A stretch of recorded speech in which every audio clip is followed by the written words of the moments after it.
it looks like parts of the banking industry are trying to push forward efforts to help track who it is that's buying guns and ammo. Recently, Amalgamated Bank out of New York submitted an application with the International Standards Organization, or ISO, to create a merchant code for firearms and ammunition sellers.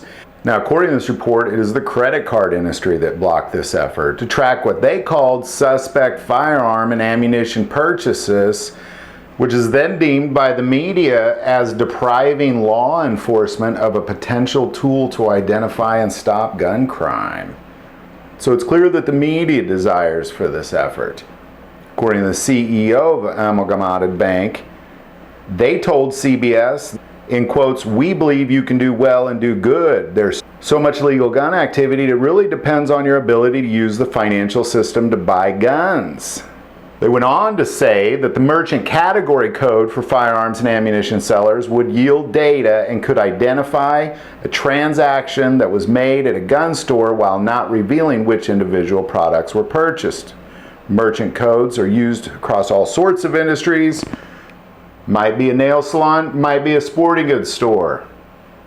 There's a merchant category code assigned to you so that we can see the purchases have been made. Again, this is according to bank CEO. They went on to say that they could look for patterns of behavior that could identify to them that there is something not right. So it becomes the banking's freedom to determine what's right and what's wrong with guns and ammo purchases. So what this would do is all guns and ammo sales and retail outlets would be essentially given codes, purchase codes, so anytime anybody went into those establishments, they would be alerted, and that's obviously infringing on your freedoms in this country, especially your financial freedoms at that. So, you know, I recommend, I'm going to put the link. This was released by CBS News. Chances are you probably don't watch CBS News, so I wanted to release this here. And the link's below. Fascinating stuff. Now, what I will say is that the ISO rejected their application twice. So they've tried to push this twice.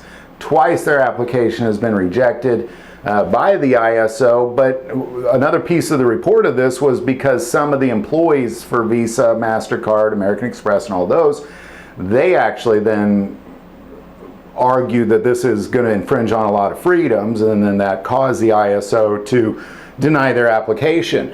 Now, that means that it's really a people issue. As soon as the people in the ISO decide that that's a good idea, it becomes a good idea, and then that application suddenly goes through. So you got to be aware of this. Pay attention to the bank.